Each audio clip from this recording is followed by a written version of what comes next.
Hi, this is Chris. Today I will talk about how you can use the Internet of Things in the public sector. And I will show you how reports on pollen levels can be shared with the public in an efficient and fun way using a smart and connected device. For people who are allergic to pollen, like myself, the periods with high levels can be challenging, and it becomes important to be prepared with medication and other remedies when that happens. Most countries have websites and even apps to keep track of pollen levels, but they are easily forgotten. So what if there was something that would immediately let you know the current level in an intuitive way?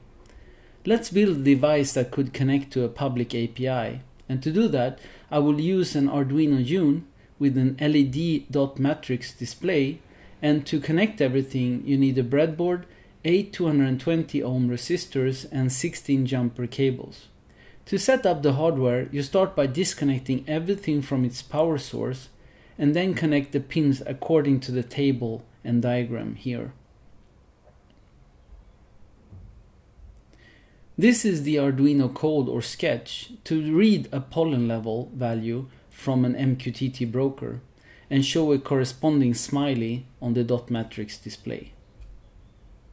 And after the initial includes on lines 1 and 3, the pattern to show on the dot matrix display are defined on lines 5 to 47. The MQTT client object is defined and created on lines 49 and to 50, followed by the declaration of two arrays that define the pins for the rows and the columns on the dot matrix display on lines 51 to 52, and then some other variables on lines 53 to 55.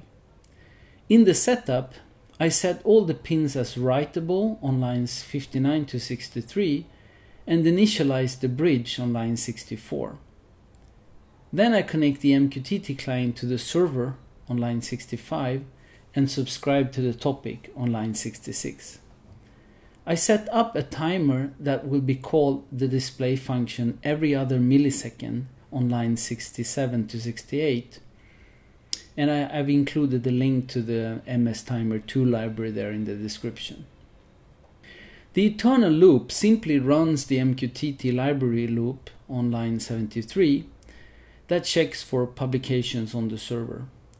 When a callback is received, it sets the corresponding pattern on line 78. For example, the letter 1 selects pattern 1, that is the happy smiley that indicates a low pollen level.